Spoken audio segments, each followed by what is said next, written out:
Jechaliśmy do Kamienia Śląskiego, wsi położonej niedaleko Gogolina. Wieś odnotowano w najstarszej kronice polskiej spisanej przez Galla Anonima w latach 1112-1116 jako siedzibę Bolesława Krzywoustego o nazwie Lapis. W XII wieku była grodem barownym rodu Odrowążów, następnie należała do Lariszów, a od XVIII do XX wieku należała do rodu Sztrachwiców. Wszyscy mężczyźni na zamku w Kamieniu Śląskim nosili imię Jacek, jako że w 1183 roku urodził się w nim święty Kościoła katolickiego Jacek Odrowąż. Rodzina Lariszów przebudowała w XVII wieku średniowieczną warownię na barokowy pałac, a komnatę, w której urodził się święty Jacek, przeznaczyła na kaplicę. Pałac składa się z dwóch skrzydeł. Do skrzydła północnego przylega wieża, w której znajduje się kaplica świętego Jacka. W przybudówce, wspartej na 4 filarach, ulokowano salę balową. Jednokondygnacyjna oficyna posiada naroża z wieżyczkami nakrytymi cebulastymi hełmami z latarniami.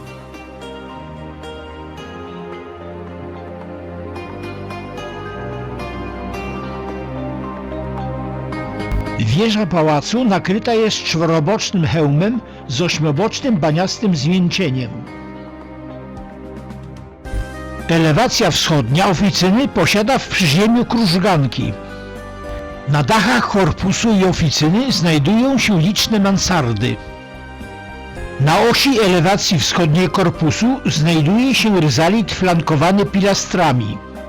W ryzalicie umieszczono na pierwszym piętrze balkon. W półkolistym zwieńczeniu ryzalitu znajduje się kartusz z herbami rodziny Lariszów z lewej i Strachwiców z prawej strony. W sieni przy drzwiach wejściowych do pałacu umieszczono pietę, a obok obraz świętego Jacka Odrowąża.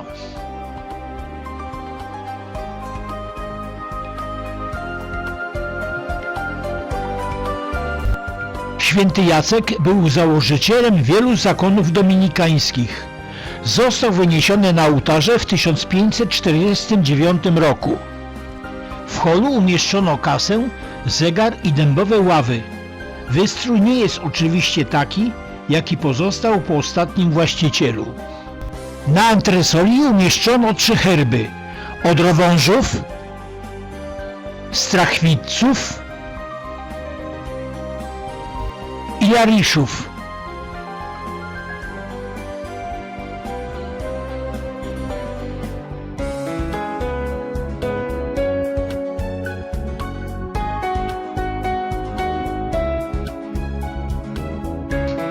Sale do zwiedzania znajdują się na pierwszym piętrze.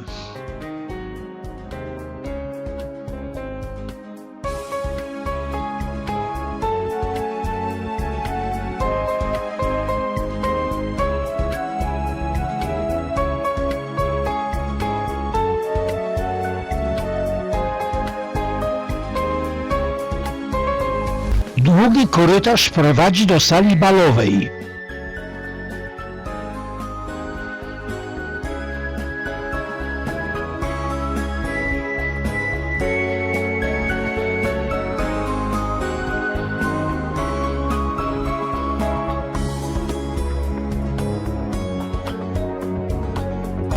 Salę balową odtworzono zgodnie z jej dawnym wyglądem.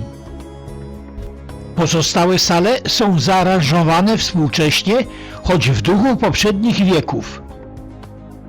Tę salę nazywano również salą złotą lub salą lustrzaną.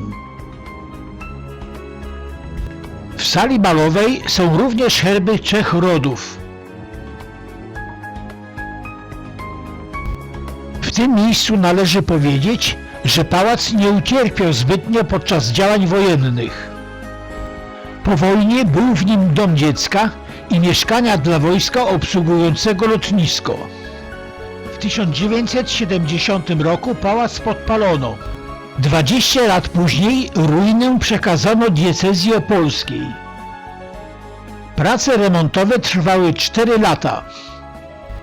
Po zakończeniu prac pałac nazwano Sanktuarium Świętego Jacka, Centrum Kultury i Nauki Wydziału Teologicznego Uniwersytetu Opolskiego. Znajdujemy się w pięknie odrestaurowanym salonie. Kosztowny remont wsparła finansowo Fundacja Współpracy Polsko-Niemieckiej ze środków Republiki Federalnej Niemiec. Informuje o tym tablica, którą pokazałem na początku filmu.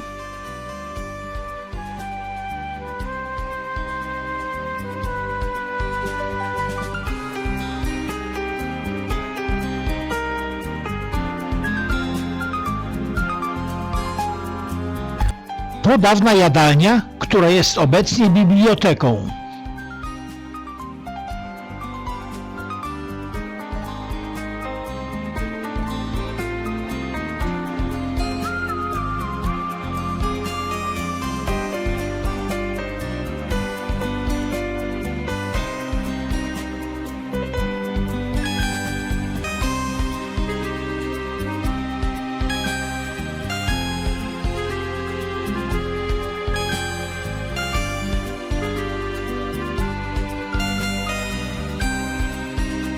Wchodzimy do zaaranżowanej sypialni właścicieli.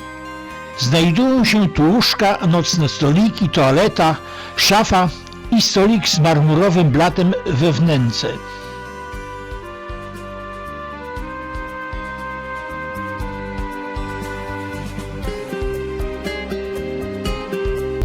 Drzwi z sypialni prowadzą do dużej łazienki.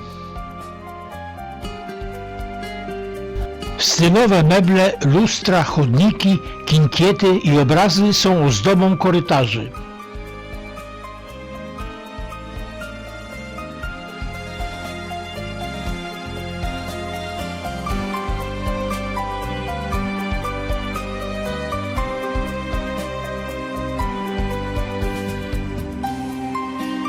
W kolejnym pomieszczeniu możemy podziwiać wspaniale rzeźbiony kredens.